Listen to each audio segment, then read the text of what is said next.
అదేవిధంగా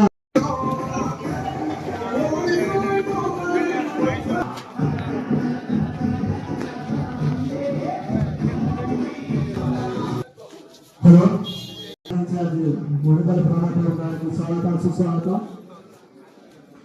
సమస్త రైతు సంఘాలకు మార్కెట్ కమిటీ పాల్గొనడం గారికి ఖరీదాలకు ఇల్లనుకుంట చైర్మన్ కొంచెం గ్యాప్ ఉంటే కరెక్ట్ వస్తుంది అన్న మీరు వేసి కూడా కరెక్ట్ కాదు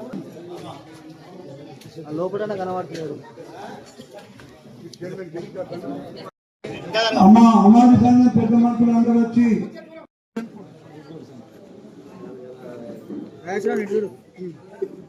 రైట్ ఓకే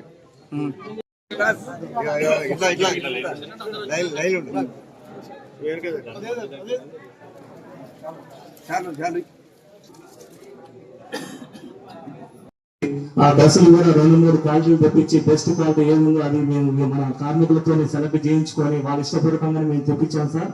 కాబట్టి ప్రతి సంవత్సరం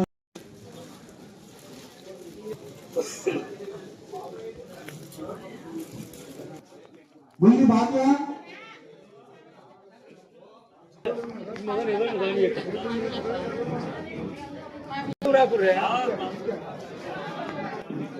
టి శ్రీనివాస్ ఆకుల పోషయ్య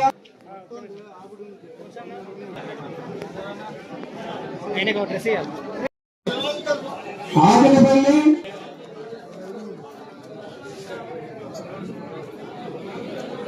పాత ప్రభుత్వం ఉన్నప్పుడు మరి ఏ రకంగా మరి వాళ్ళు చేసిండ్రు, ఏ రకంగా మనం మోసం చేసి మరి ఇల్లు ఇస్తా అన్నారు. ఇక్కడ ఉన్న అన్నవాళ్ళని అడుగుతున్నారు 10 ఏళ్ళలో మరి ఒక్క ఇల్లు మనకి ఇచ్చిండ్రా, ఒక కొత్త రేషన్ కార్డు అయినా మనకి ఇచ్చిండ్రా అని నేను అడుగుతున్నాను.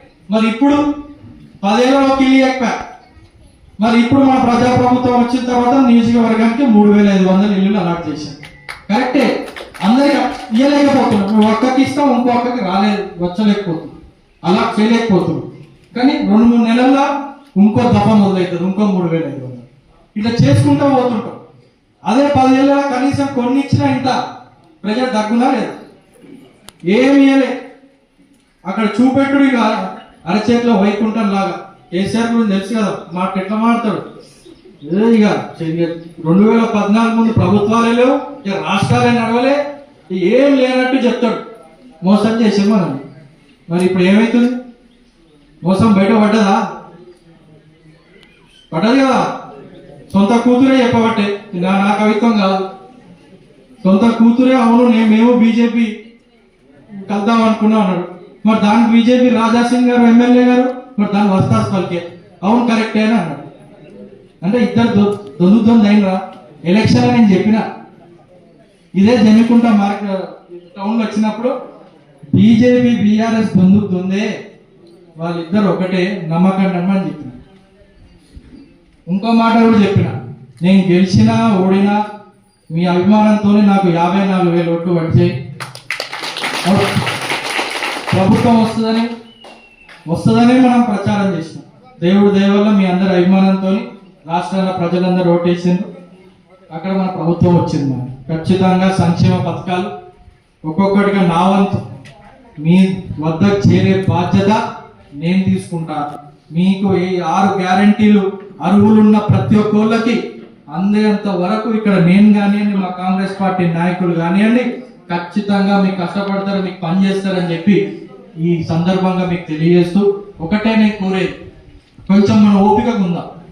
ముఖ్యమంత్రి గారు అంటున్నారు డబ్బులు వస్తున్నా కొద్దీ సంక్షేమ పథకాలు అమలు చేసుకుంటూ పోదాము అని. అప్పుల కుప్ప తీసుకొచ్చి వేయండి. మరి అప్పులు కట్టాలే.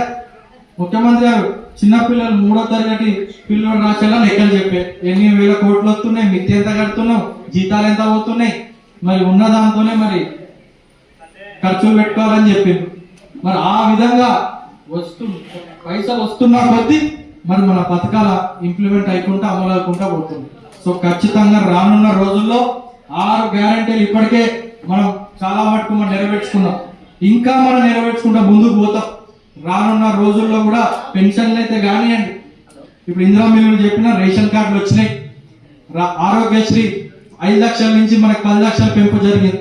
ఇంటిగ్రేటెడ్ స్కూళ్ళు మనం వేరే స్టార్ట్ అయినాయి. యంగ్ ఇండియా స్కిల్ యూనివర్సిటీ అని యంగ్ ఇండియా ఇంటిగ్రేటెడ్ స్కూల్ అని మన మానకొండూరులో కానీ ఇక్కడ హుస్నాబాద్ లో స్టార్ట్ అయింది. నెక్స్ట్ మన హుజరాబాద్ లో కూడా మన నియోజకవర్గానికి ముఖ్యమంత్రి గారిని అడిగినా ఇది కూడా మనకి త్వరలో అలాట్ కాబోతుంది.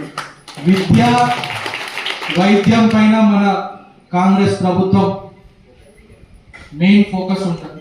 ఖచ్చితంగా రానున్న రోజుల్లో కూడా విద్యను పెంచే బాధ్యత మనది. ఇంకా చాలా ఉన్నాయి. ఇంకా మన హాస్పిటల్ డెవలప్ చేయాలి.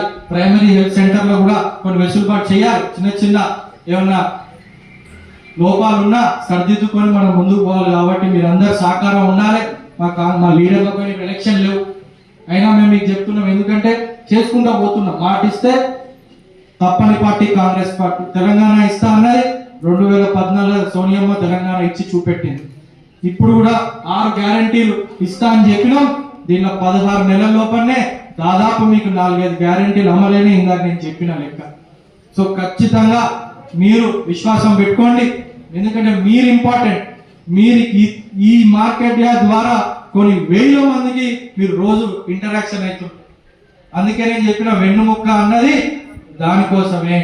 అది రాజకీయం అయితే కానివ్వండి, వ్యాపారం చేసుకోవాలన్న వ్యాపారస్తులకు కానివ్వండి, చిన్న దుకాణాలు కానివ్వండి, దేనికైనా మీరు ఇంపార్టెంట్. మీరుంటేనే అవన్నీ నడుస్తుంది. అందరి జీవితాలు నడుస్తాయి. మీ జీవితంతో పాటు అందరిది కూడా మీతో ముడపడి ఉంది. కాబట్టి అందుకే మీరు వెన్నుముక్క అని ఇందాక నేను చెప్పిన. సో ఈ సందర్భంగా ఇవన్నీ చెప్పుకుంటే